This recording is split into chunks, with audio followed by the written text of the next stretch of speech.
मैंने आपको कल बोला था। चलो अब यार सामने इधर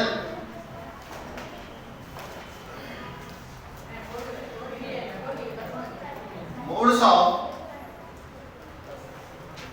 asexual reproduction। Hello Badli,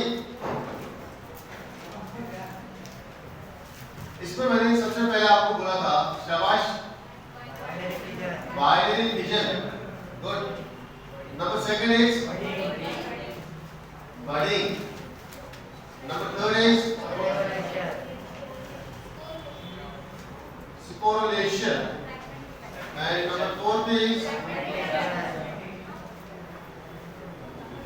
fragmentation, and last one is vegetative propagation and regeneration।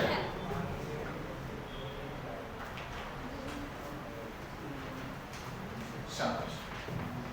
फिर हमने नंबर फर्स्ट बाइनरी फिजन जो है इसका कल देखा। आज हम बात करेंगे नंबर सेकंड इज बडिंग। सबसे पहले अगर हम देखेंगे जो बडिंग है, पहला पॉइंट अगर मैं लिखना होगा बडिंग में, budding is the mode of asexual reproduction, mode of asexual reproduction, mode of asexual reproduction. इसके अंदर क्या होता है, एक छोटा सा आउटग्रोथ, एक छोटा सा बड निकल आता है पैरेंट की बॉडी में, ठीक है। ए स्मॉल अनइक्वल, छोटा होता है, इसकी बॉडी का साइज अनइक्वल रहता है with the size of parent. Small रहता है, unequal outgrowth, small unequal outgrowth, जिसको हम नाम देते हैं bud, grows on the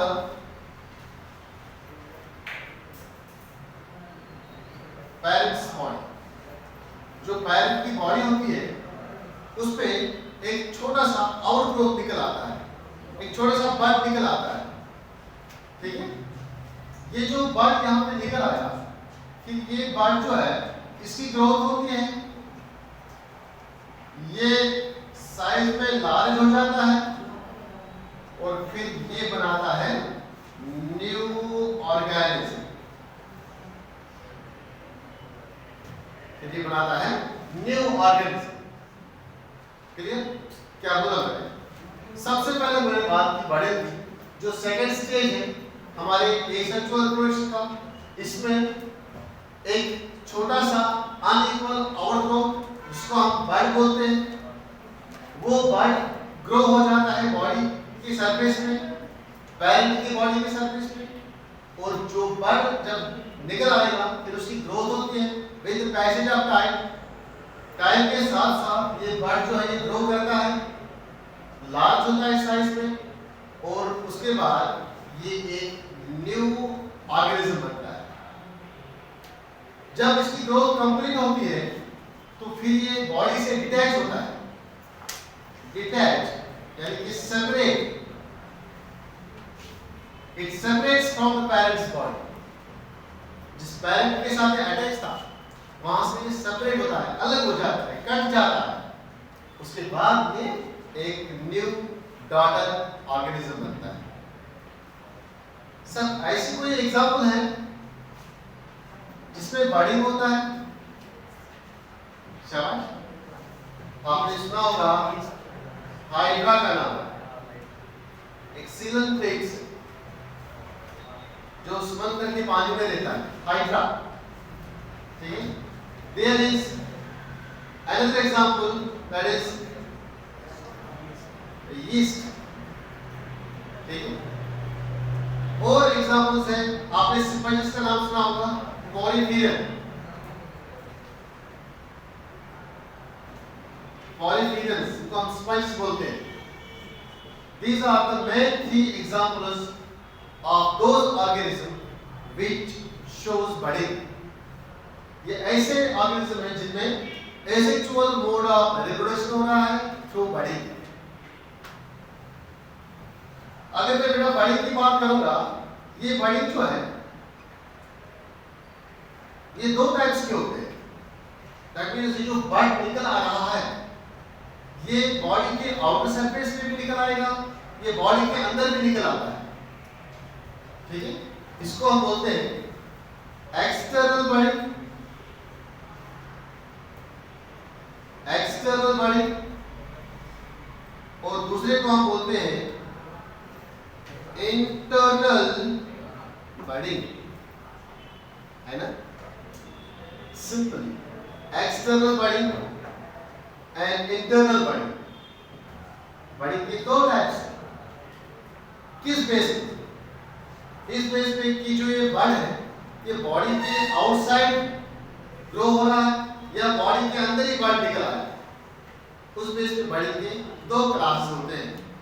the first is external budding and second is internal budding. Internal budding और एक्सटर्नल बडिंग पढ़ने से पहले हमें ये चीज मालूम होनी चाहिए कि एक्सटर्नल बडिंग गाय में होनी है, किसमें होनी है, और इंटरनल बडिंग कौन से ऑर्गेनिज्म में होनी है। मैं कुछ नई एग्जांपल्स नहीं लाऊंगा यहाँ, यही एग्जांपल जो हमने इधर बताई जनरल बडिंग में उसी को हम क्लासिफाई करेंगे on the basis of external and internal budding.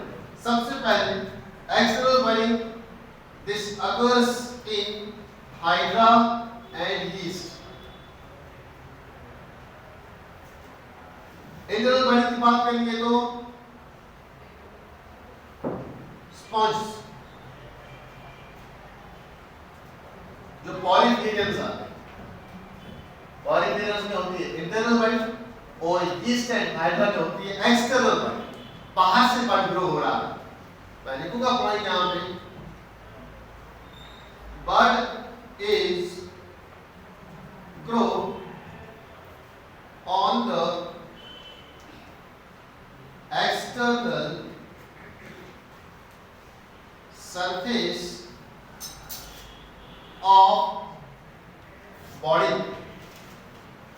जो बड है वो ग्रो हो जाता है external surface of body, body के बाहर सरफेस, और इसमें इंटरनल बॉडी में क्या हो रहा है, जो बड है it grows inside or inner walls of body। जो बॉडी इस ऑर्गेनिज्म की होती है उसके अंदर बड ग्रो हो रहा है। Example is sponge, also known as polyphenols। जब मैं बात कर रहा हूं यहाँ पे एक्सटर्नल बडिंग की, मैं दोनों एग्जांपल बताऊंगा आपको ताकि आपको अच्छे से समझ आए। सबसे पहले मैं बात कर रहा हूं हाइड्रा की। दिस इज हाइड्रा,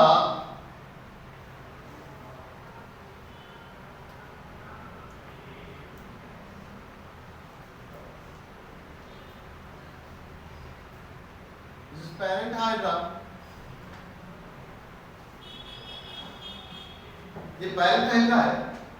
इसका साइज जब अच्छे से ग्रो होता है, जब इस साइज में इंक्रीज हो जाता तब जाके यहाँ पे इसकी बॉडी पे एक छोटा सा बड निकल आता है आउटसाइड द बॉडी।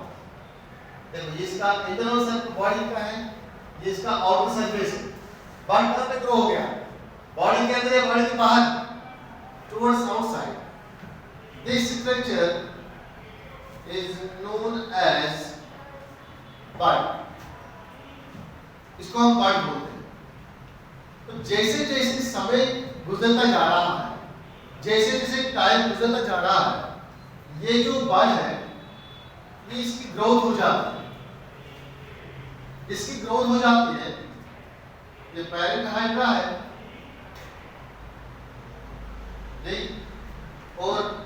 इसकी ग्रोथ जो है वो बढ़ जाती है।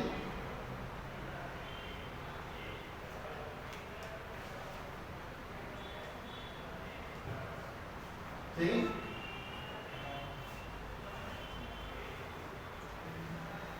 जैसे ही इसकी ग्रोथ हो जाती है और उसको लगता है अब मुझे पेरेंट की जरूरत नहीं है, अब मैं खुद अपनी जिंदगी जी सकता हूं, तो ये एक टाइम पे यहाँ पे डिटैच हो जाता है, सेपरेट हो जाता है। इस तरह से ये बर्ड जो है यहाँ पे सेपरेट हो गया और इसने एक नया हाइड्रा बनाया।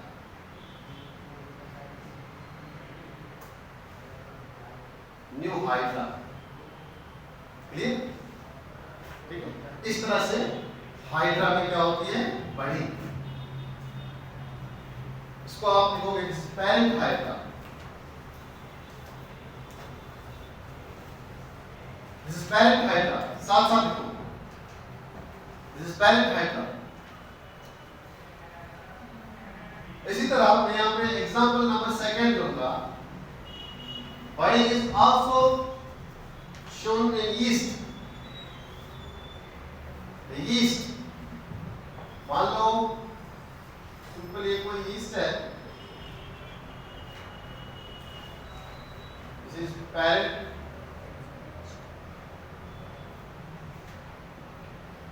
yeast। इस parent yeast के बॉडी के ऊपर एक छोटा सा पार्ट निकल आता है यहाँ पे, ये भी एक्सटर्नल बॉडी है, ऐसे छोटा सा पार्ट निकला है। देन तब तक ये इस पेरेंट के बॉडी से ही अटैच रहता है जब तक कि ग्रो ना करे। देखिए, दिस इज पार्ट, ये इसमें ग्रोथ हो रही है और लास्ट में ये भी यहां से डिटैच होके एक नया यीस्ट बनाता है।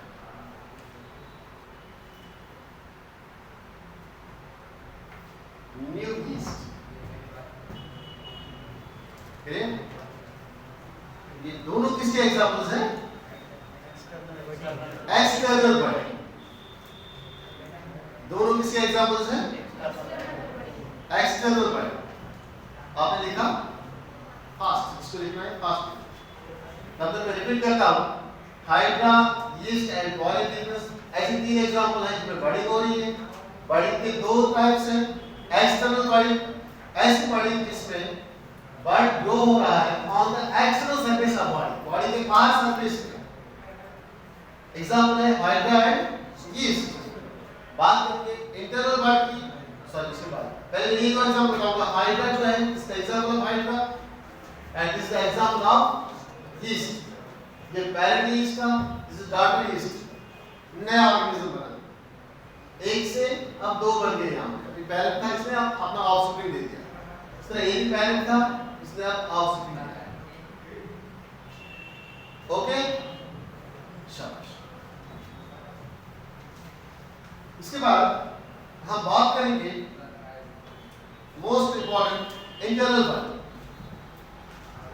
इंटरनल बॉडी जो है वो किसमें हो रही है? याद रखना, स्पॉन्ज, पॉलीफिलियम्स के अंदर।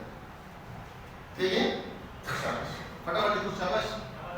यहाँ पे रफी डायग्राम था, हो गया? बॉयज हो गया? समान फास्ट।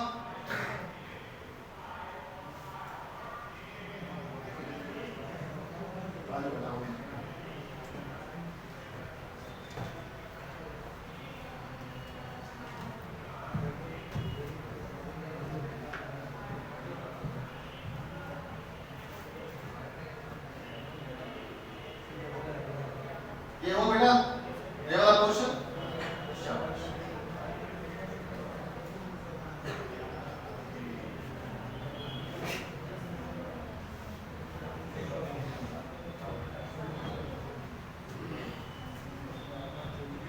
देखो मैं बात करूंगा यहाँ पे नंबर सेकंड इंटरनल बॉडी की।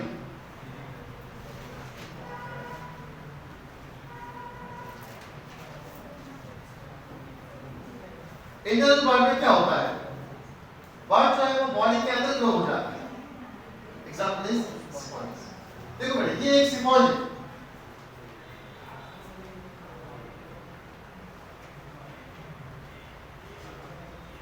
अटैच होता है विद सबस्ट्रेटम जिसमें रहता है। जनरली ये मैराइन एनिमल है, ठीक है, समुद्र में ज्यादा रहते हैं और ये सबस्ट्रेटम के साथ अटैच रहते हैं। जो इसका बॉटम होता है उसके साथ अटैच रहते हैं जनरली।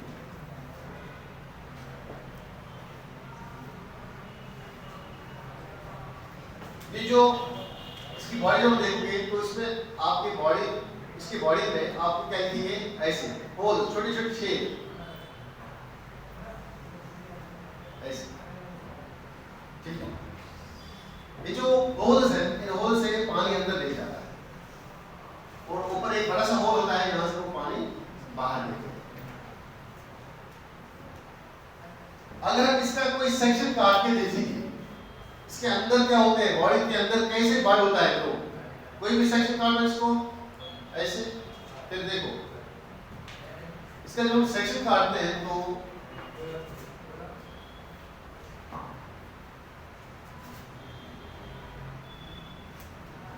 ठीक है, इसकी बॉडी के अंदर जब हम देखते हैं तो यहां पे एक इंटरनल बर्ड होता है,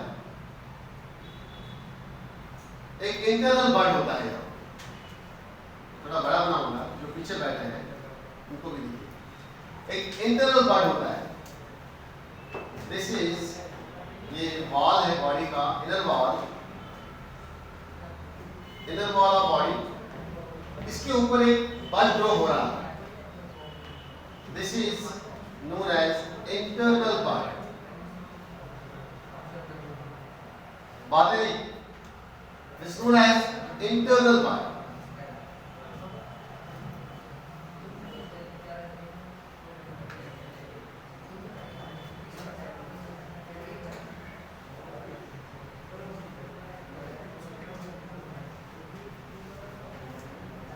इस बर्ड के अंदर कुछ सेल्स होते हैं, याद रखना, इस बर्ड के अंदर कुछ सेल्स होते हैं।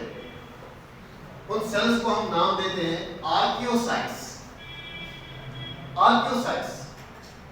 लेकिन जो ये इंटरनल बर्ड है यहाँ पे इसका कुछ अलग सा नाम दिया गया है, जो कि बॉडी के अंदर हो रहा है। इसका नाम है यहाँ पे gemmule. This is known as gemmule. This internal bud is called as genule. इस जेन्यूल के अंदर कुछ सेल्स होते हैं, ध्यान दें करो, कुछ सेल्स होते हैं, उन सेल्स का नाम है आर्कियोसाइट्स, आर्कियोसाइट्स। और ये जो जेन्यूल है, इस जेन्यूल के आजू बाजू में क्या रहते हैं, ऐसे कुछ स्पाइक्स जैसे, आपके ऐसा है बताया, कुछ चावल के दाने जैसे रहते हैं, कुछ कांटे जैसे, ठीक है, यहाँ पे ऐसे ऐसे पूरे इसमें, इनको हम बोलते हैं स्पिक्यूल्स। ये जो कांटे होते हैं छोटे छोटे, इनको हम बोलते हैं स्पिक्यूल्स। ये स्पिक्यूल जो है ये इस जेन्यूल को प्रोटेक्ट करते हैं, इस जेन्यूल को बचाते हैं कि अगर कोई भी हार्श एनवायरमेंटल कंडीशंस आएंगे, कोई भी तूफान अगर आए इसकी बॉडी के अंदर, तो अगर सब इंटरनल बर्ड खत्म हो जाएंगे, लेकिन फिर भी यहाँ पे कुछ बर्ड्स ऐसे रहते हैं जिनको ये स्पिक्यूल्स प्रोटेक्ट करते हैं। These are for protection, protection to gemmules। जो भी यहाँ पे इंटरनल बर्ड है, जो ये जेन्यूल है, उसको प्रोटेक्ट करने के लिए, उसको बचाने के लिए नेचर ने क्या रखे हैं, स्पिक्यूल्स। ये स्पिक्यूल जो है ये बने होते हैं कैल्शियम या सिलिकॉन की, कैल्शियम कार्बोनेट की या सिलिकॉन की, ठीक है। इसलिए ये थोड़ा हार्ड स्ट्रक्चर्स होते हैं और ये बचाते हैं इसको, और इसके अंदर आर्कियोसाइट्स बैठते हैं जो फिर ग्रो करके एक नया पॉलीफिल बनाता है, ठीक है। ये बर्ड जो है, दिस बर्ड देन ग्रो होके ये बनाता है न्यू पैरेंट, सॉरी न्यू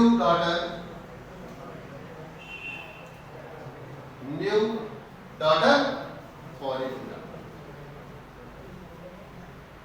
एक नया ऑर्गेनिज्म बना रहा है। आप मुझे बताओ यहाँ पे बर्ड कहाँ पे ग्रो हो गया, इनसाइड द बॉडी या आउटसाइड द बॉडी? बर्ड कहाँ पे ग्रो हो गया, बॉडी के अंदर या बॉडी के बाहर? बॉडी के, इसीलिए उस बर्ड का नाम दिया गया है जेब्यूल। इसलिए इस बॉडी का नाम, इसका नाम दिया गया है जेब्यूल। तो क्वेश्चन आया था एग्जाम में, जेब्यूल फॉर्मेशन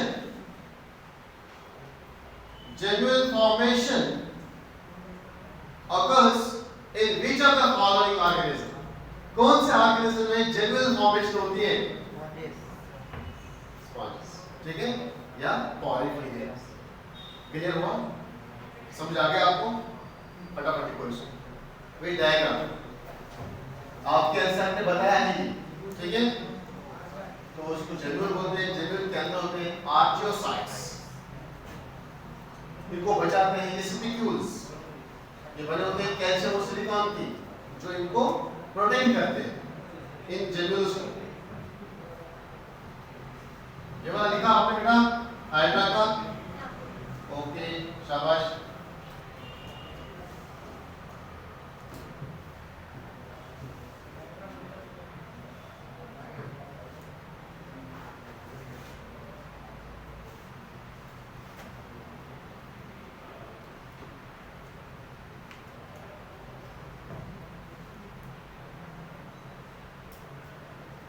ये हो गया बड़ी। Then there is number third,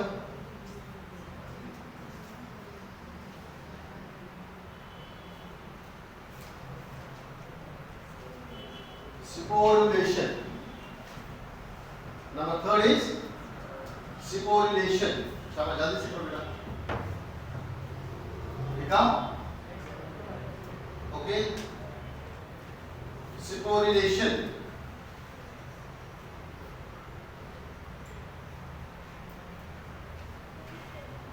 स्पोरिलेशन जो है, इसमें जनरली स्पोर्स बनते हैं,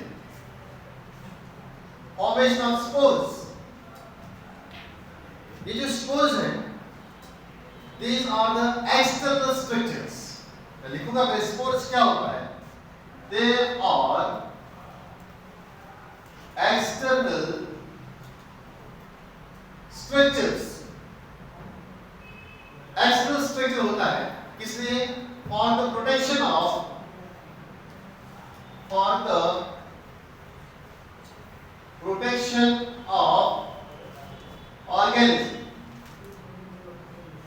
organism को जब कोई हार्श कंडीशंस आती है, कोई परेशानी होती है, इसका एनवायरनमेंट जब खराब रहता है, उसको लगता है कि मेरी बॉडी को खतरा है, तो ये ऑर्गेनिज्म कुछ स्पोर्स बनाता है, कुछ एक्सटर्नल स्ट्रक्चर्स बनाता है।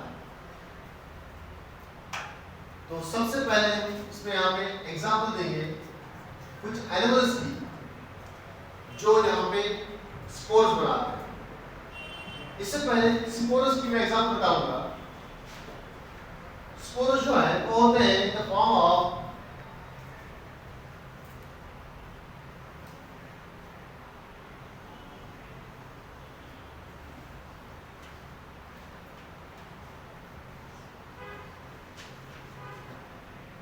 pseudopodospores, second zoospores, third is conidospores or conidia।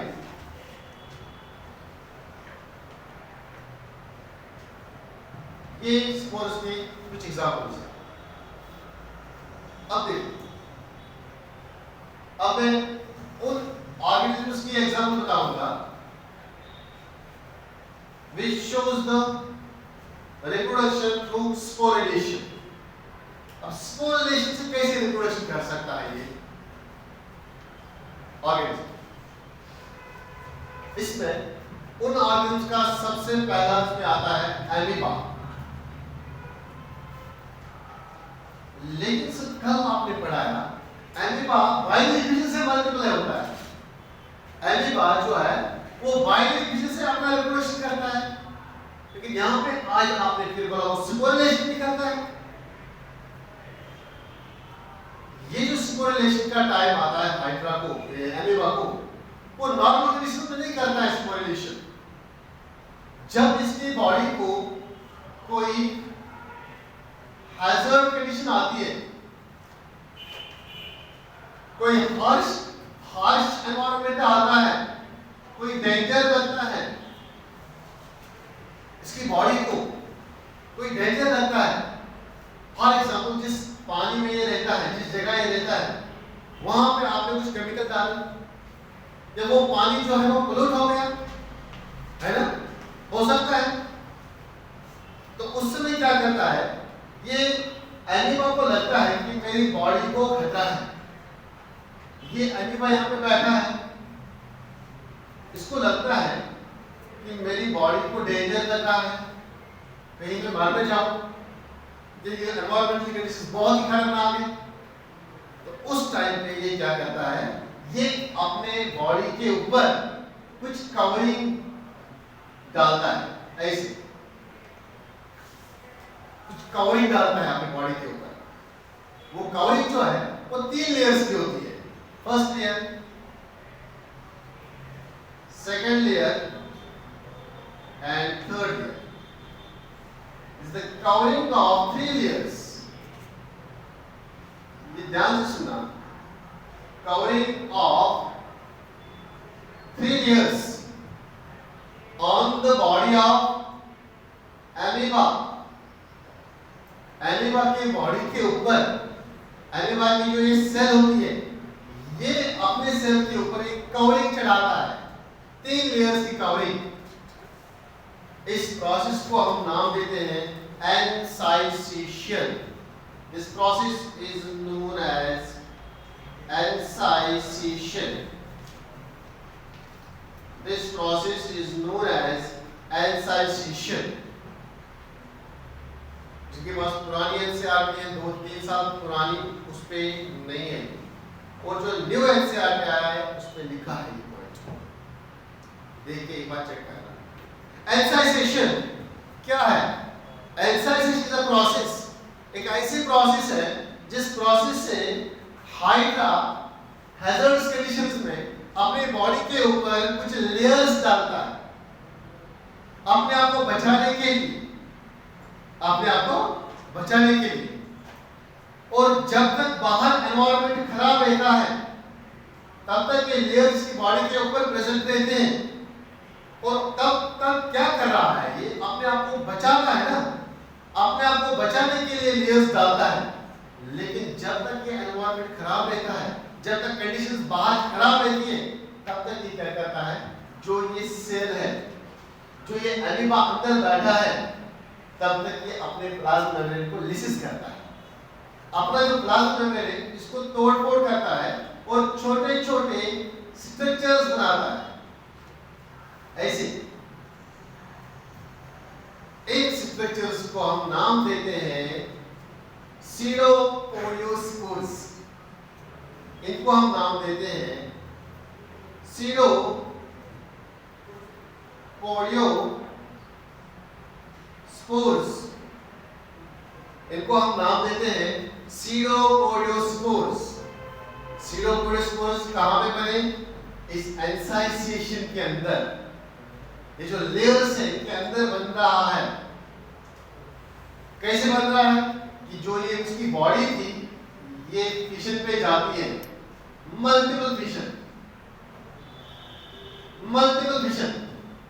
इसकी बॉडी की तोड़-फोड़ होती है जब तक ये इस लेयर्स के अंदर बैठा है। और इसको बोलते हैं सीडोपोडियोस्पोर्स। और जैसे ही बैक्टीरिया को मालूम पड़ता है कि बाहर जाके या ऐसे देखता है, बाहर जाके कंडीशंस ठीक होने लगी, एनवायरनमेंट अच्छा होने लगा, ये चुप के देखता है, अरे यार एनवायरनमेंट ठीक होने लगा, ठीक है। तो उसके बाद ये अपने एंसाइजेशन लेयर्स को तोड़ डालता है, ब्रेक करता है, और जो इसके अंदर सीडोपोडियोस्पोर्स होते हैं इनको बोलता है जाओ बेटा तुम बाहर जाके घूमो, अभी एनवायरनमेंट बहुत ही अच्छा है, अभी हैजर्डस एनवायरनमेंट नहीं है, तुम जाके बाहर जाओ। और जैसे ये सीडोपोडियोस्पोर्स बाहर आते हैं तो हर एक सीडोपोडियोस्पोर से एक एमीबा बनता है, हर एक सीडोपोडिया से एक एक एमीबा बनता है। These are the daughter amoeba. देखा कौन सी प्रोसेस से करता है ये रिप्रोडक्शन? इसने अपने आप को बचाने की कोशिश की, लेकिन बचाने से क्या किया, अंदर मल्टीपल विजन किया, कुछ ऐसे स्ट्रक्चर्स डेवलप किए इसकी बॉडी ने जिसको हम नाम देते हैं सीडोपोडियोस्पोर्स। और एनवायरनमेंट ठीक होने के बाद ये सीडोपोडियोस्पोर्स बाहर आ गए, और बाहर आते हुए दे germinate into new amoeba। इस तरह से this is the second mode of reproduction found in the amoeba, but this is conditional। ये वाला मोड कब हो रहा है, जब एमीबा को फेस करनी पड़ती है harsh conditions, hard environment, danger environment, तब जाके ये पास। क्या मैं बोल सकता हूं now this is the mode of reproduction, this is the mode of reproduction, yes और no? This is the mode of asexual reproduction, yes, that is known as the sporulation। sporulation clear? अच्छे से clear हुआ? Write down खड़ा। ये वाला part आपने लिखा, मैं रब करूं इसको, किसी को लिखना है raise your hands. This one, okay, thank you।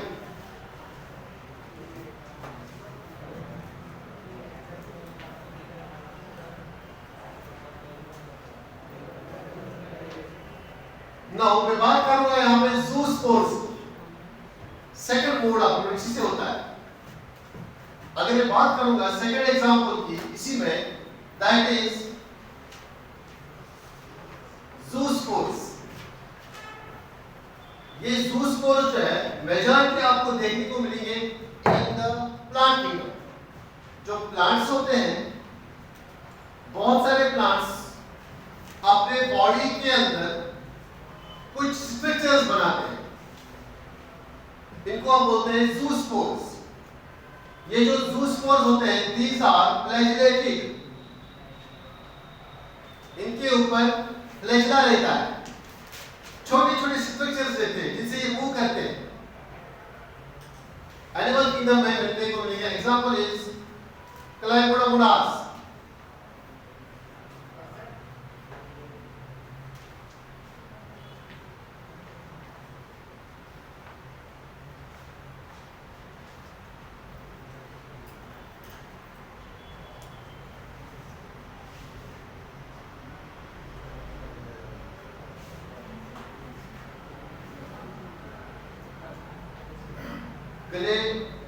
क्लेमोडोमोनास एक एग्जांपल है प्लांट, सिंपल प्लांट, उसमें डेवलप होते हैं zoospores, उनको बोलते हैं flagellated zoospores। एग्जांपल बताऊंगा मैं।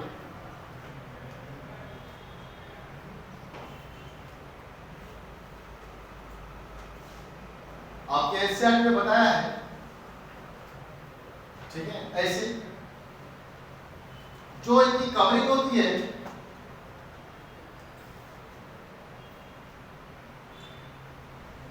इसको हम नाम देते हैं ज़ूस्पोरेंजियम। ये कवरिंग जैसी डेवलप होती है, इसको हम बोलते हैं ज़ूस्पोरेंजियम। इस ज़ूस्पोरेंजियम के अंदर ऐसे कुछ स्ट्रक्चर्स देखने को मिलेंगे, उनके ऊपर फ्लैजेला है,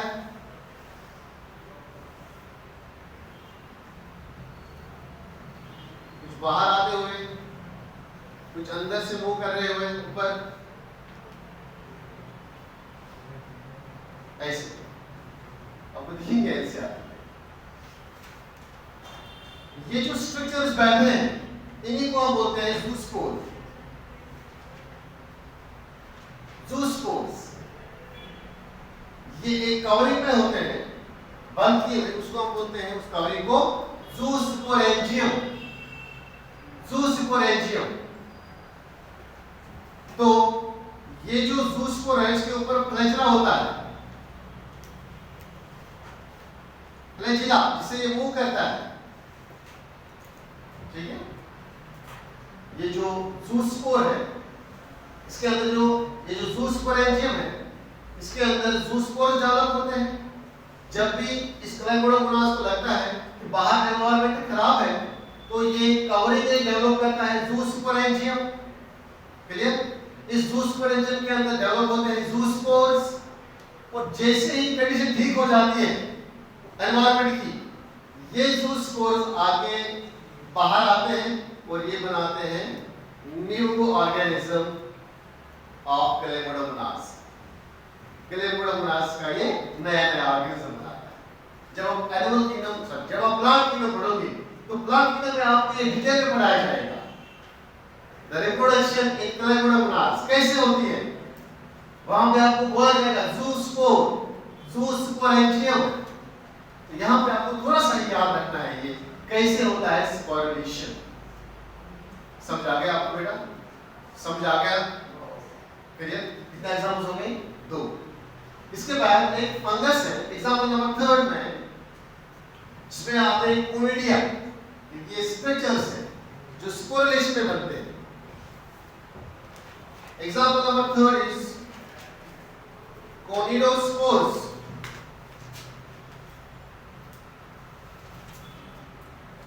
इन्हीं को हम बोलते हैं कोनिडिया। ये स्ट्रक्चर्स ये बनते हैं फंगस में। एक फंगस का नाम है पेनिसिलियम।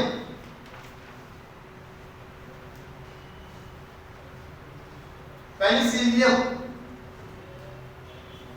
एक फंगस है, ऑर्गेनिज्म है, लिविंग ऑर्गेनिज्म है, which is known as penicillium। उसके एग्जाम्पल पेनिसिलियम है। उसकी बॉडी के ऊपर कुछ स्पोर्स बनते हैं।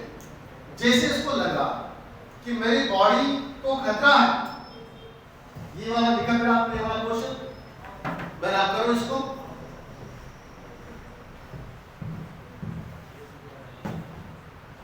ये वाला क्वेश्चन दिखा बेटा।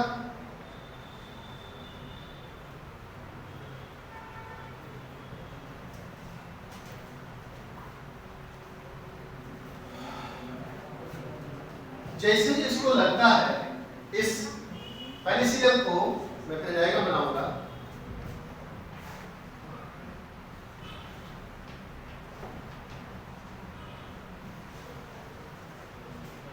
जैसे होता है फिंगर लाइक,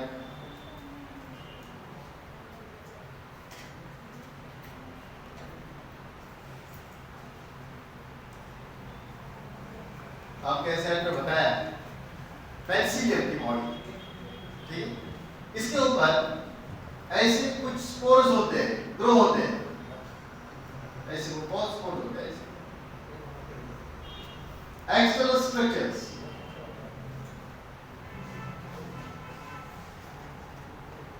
इन्हीं को हम नाम देते हैं कोनिडोस्पोर्स और सिंपली कोनिडा, ठीक है। ये स्ट्रक्चर्स बनाता है पेनिसिलियम की बॉडी, और जैसे ये स्ट्रक्चर्स यहाँ पे फिर डिटैच होते हैं, ये स्ट्रक्चर जब यहाँ पे आ गया तो ये यहाँ पे न्यू पेनिसिलियम बनाता है।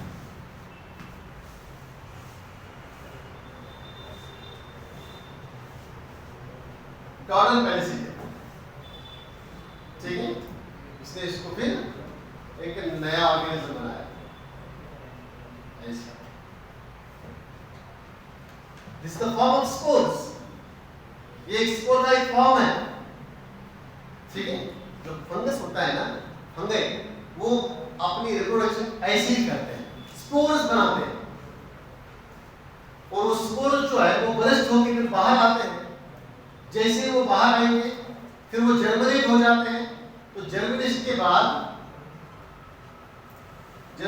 बाद वो डेवलप होते हैं न्यू इंडिविजुअल, न्यू फंगस में। तो इस तरह से ये स्पोरुलेशन प्रोसेस होता है। क्लियर? सिंपल है, डायग्राम बताया है इससे आगे में, मैं वही लेगा, मैं वही समझाता हूँ आपको। क्लियर? तो हमारा बाइनरी डिवीजन भी हो गया, ओके, हमारा बॉडी भी हो गया, आज स्पोरुलेशन भी हो गया। इसमें सिर्फ थोड़ा सा एक पार्ट है, इसमें 5 मिनट की फ्रैगमेंटेशन, फिर जो हमें पढ़ने वाला है that is the vegetative propagation. ये दो इसमें हम पढ़ेंगे तो हमारा एसेक्सुअल पार्ट खत्म हो गया। फिर आएंगे सेक्सुअल पार्ट के ऊपर, उसमें हम 3 लेक्चर्स करेंगे, वो भी खत्म। आपका पहला चैप्टर 3 लेक्चर्स में होने वाला है। ओके बेटा, सो बी रेगुलर और रेगुलर रहो। जो मैं पढ़ाता हूँ उसको घर में रिवाइज करो, क्योंकि आपका नीट आने वाला एग्जाम है। आप एलिजिबल हो महाराजा सीट के लिए, आप एक एलिजिबल हो बोर्ड एग्जाम्स। आपके बोर्ड एग्जाम्स जो है वो शायद फर्स्ट वीक ऑफ मई में होंगे इस साल, first week of May. You have time, उस टाइम को वेस्ट मत करो, उसको अच्छे से कंज्यूम करो, क्योंकि आपका इस साल बोर्ड का एग्जाम है। Okay, thank you very much.